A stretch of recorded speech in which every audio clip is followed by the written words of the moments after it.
मौज। कविता अपने माता पिता की बहुत लाडली थी। 3 बड़े भाइयों की बहन थी।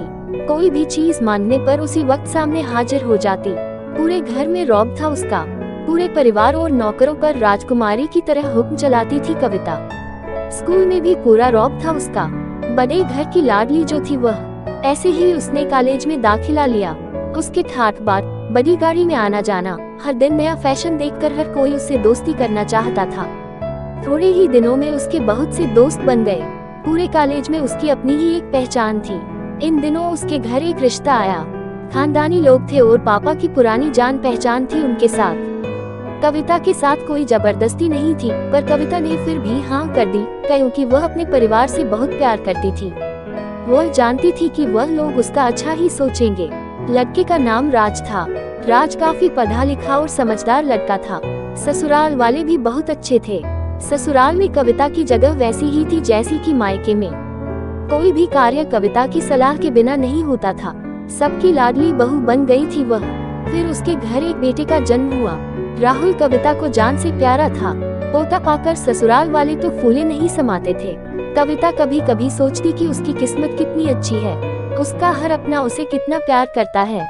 चाहे जीवन में कैसा भी समय आए, मेरे अपने हमेशा मेरे साथ हैं। मैं कभी अकेली नहीं हो सकती। कितनी खुशकिस्मत हूँ मैं। पर शायद कविता की खुशियों को उसकी अपनी ही नजर लग गई थी। एक दिन वह मायके जाने की जिद कर बैठी। राज को बहुत काम था, लेकिन वह फिर भी उसे ले गया। रास्ते में उनकी गाड़ी अन्य गाड़ी से टकरा गई। कविता, राज और राहुल बहुत बुरी तरह से जख्मी हो गए।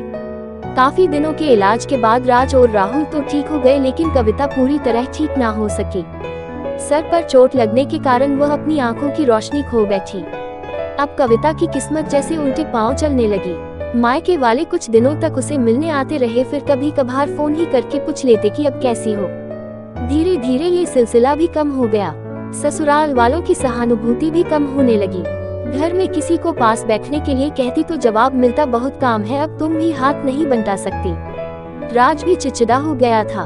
बस राहुल ही था उसके साथ, जिसके साथ हंसते खेलते उसका वक्त गुजरता।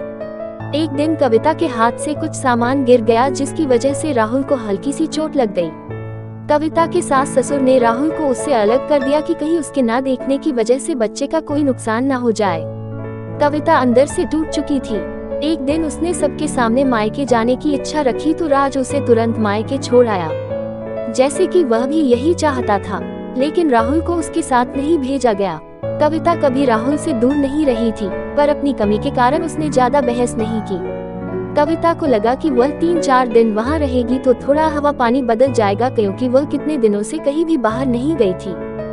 घर वाले भी इतने दिनों बाद उसे देखकर कितने खुश होंगे। कविता के घर पहुंचने पर सब लोग बहुत खुश हुए। खाने में सब कुछ कविता की पसंद का ही बना था। उसने अपने मम्मी पापा और भाई भाभीयों से दिल खोलकर बातें की।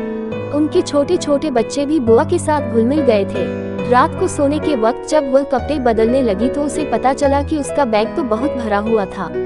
वो सब समझ गई। वह बहुत उदास हो गई। कुछ दिनों तक तो सब ठीक रहा, फिर जैसे सब बदलने लगा। सबका व्यवहार बदल रहा था। वह लोग जैसे थक चुके थे उससे। सब लोग घूमा फिरा कर पूछने लगे कि राज कब आ रहा है उसे ले जाने। वह बहाना बना देती, जबकि वह जानती थी कि उस घर में अब उसके लिए कोई जगह नहीं। कविता से चलते वक्त कुछ न कुछ नुकसान हो जाता। थोड़ी बहुत टोका-टाकी उसे सुनाई देती, वह टाल देती। एक दिन उसके हाथ से लगकर एक कीमती फूलदान टूट गया। छोटी भाभी ने बहुत हंगामा मचाया। कविता के माता पिता रोज के झमेलों से तंग आ गए थे। उन्होंने राज को खुद से फोन कर दिया। राज कविता को अपने घर ले गया। कविता को अपने परिवार वालों से ये उम्मीद न थी, जिस कविता के कहे बिना घर में एक पत्ता भी नहीं हिलता था, उस घर के लिए वह बोझ बन चुकी थी। राज के साथ ससुराल आते वक्त वह बहुत खुश थी, क्योंकि वह अपने घर जा रही थी, अपने जिगर के टुकड़े राहुल के पास। परंतु यह खुशी भी कुछ पल की ही थी। सारा बंदोबस्त पहले ही किया हुआ था।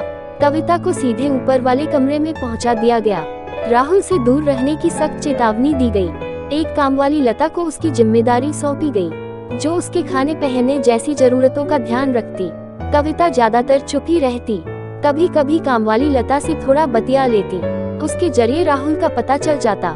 सबकी लाडली बेटी और बहू सबके लिए लाडली से बोझ बन चुकी थी।